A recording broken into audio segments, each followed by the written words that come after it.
it's Sherri Barna. Welcome to Whiteboard Wednesday. And today I want to talk about website audits. Now, this is something that is fresh on my head. I literally just finished a website audit and I thought, you know what, man, this lady's making the same mistakes that a lot of other websites make. I want to talk about it today for Whiteboard Wednesday and how audits can help. So first of all, what is an audit? Well, it's simple. It's exactly what you think. It's someone else auditing, looking over your website. They're looking for things such as user experience, how easy it is. For technical errors, you want to improve your SEO, you want to improve the flow and the layout. They're looking for just clarity of message. Do we understand what you offer as soon as we land on your page? So this is really, really important, and it's such a beneficial service. Please, if you do anything, especially if you created your own website, you need a website audit. Why? Number one, because it offers fresh eyes. Now, similar to when you write a paper or you're staring at the same graphic forever, you don't see the little mistakes. You just your brain fixes them. It's why, I could write a paper and then my husband would be like, oh, there's a couple spelling errors or grammatical mistakes, because we know what we were trying to say, so our brain kind of changes them. It's the same for websites. We don't see the errors. We've been staring at the page for just too long. So whether you have a professional like me come over your site or a friend, they'll be able to spot those no problem. The other thing is your message. Is it very clear? As soon as someone lands on your site, do they know what you offer? Now, this is why, if you're the business owner, and this is why I also had people build my website for me, I know what I do so well that it's almost hard to make my message clear. It's a huge challenge to just kind of give a broad overview of how I can help people.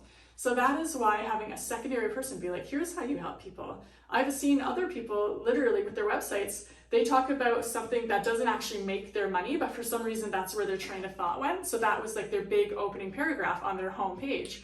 But I was like, but I thought you made like a lot more money with this service. And they're like, oh my gosh, you're right. So just simple mistakes. Sometimes fresh eyes can really help clarify your message. Again, it will help with the little grammatical and spelling mistakes, and it will also help the person you can see how someone will use your website, what pages might get clicked.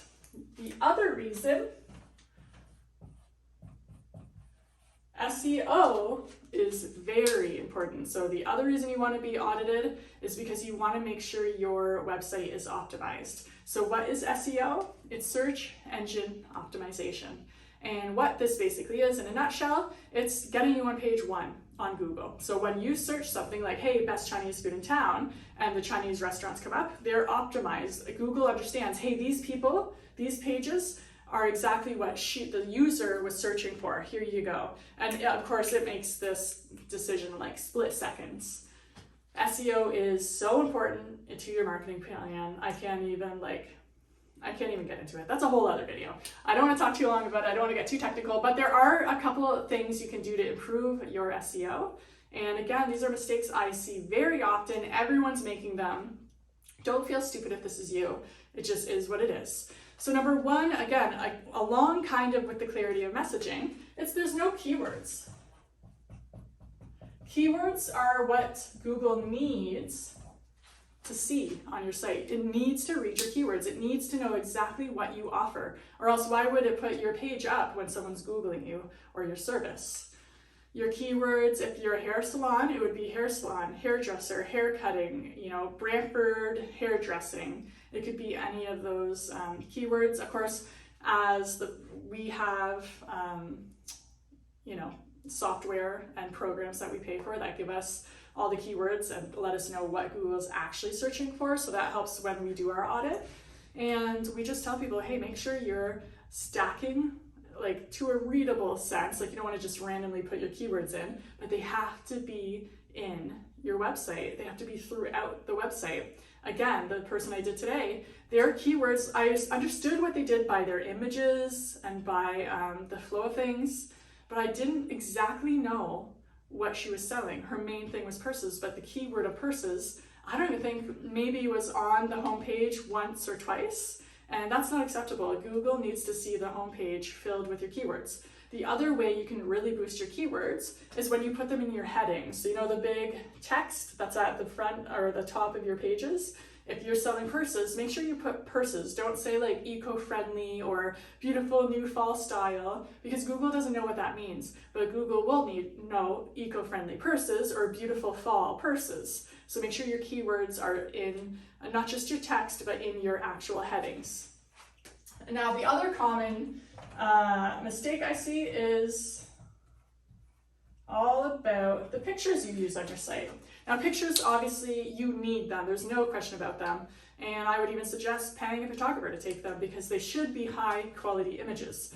The problem is a lot of people don't have pictures, so they use stock imagery, or they use, if you're selling like purses or whatever else from another site and you're kind of reselling, they'll grab the pictures from that site and put them on your site. The problem is that Google knows. Google knows when things are replicated or duplicated, and they don't like it. So I always suggest to people, take your own pictures. Our data in pictures is just insane. I think there's over 200 data points in a photo. So if you're taking it with your phone or with a professional camera, there's so many data points that will just tell Google, because Google reads all those data points, exactly what you want them to know, especially if you're a local. So as a Brantford business, I'm taking a picture at my office. It's saying, you know, Brantford, Ontario. It might read what's in the picture, smiling woman. Actually, it doesn't, it's not a might. I've seen pictures where it's like a picture of a cocktail and they're like mojito, drink, alcoholic beverage, mint, and they just read so many data points. It's insane. So on your website, take your own pictures if you can, and if you can't, that's okay, but it's just better if you do. The other thing about pictures is a lot of people just drag pictures in and they don't rename them. So either they're image 001 or they're named for the other website you took them off of, which isn't good either. So take the time to download your image or upload it if it's your own, and label it properly. So you might want to say best mojito in Brantford if you're selling drinks, or if you're a breweries in Brantford, whatever. You add your keywords to the names and you can put it in your description and your alternate tag on the back end of your website. Those are just easy ways to improve SEO, because again, you have two people looking at your website. One is the user. I just want to get on there and know you can help me solve my problem.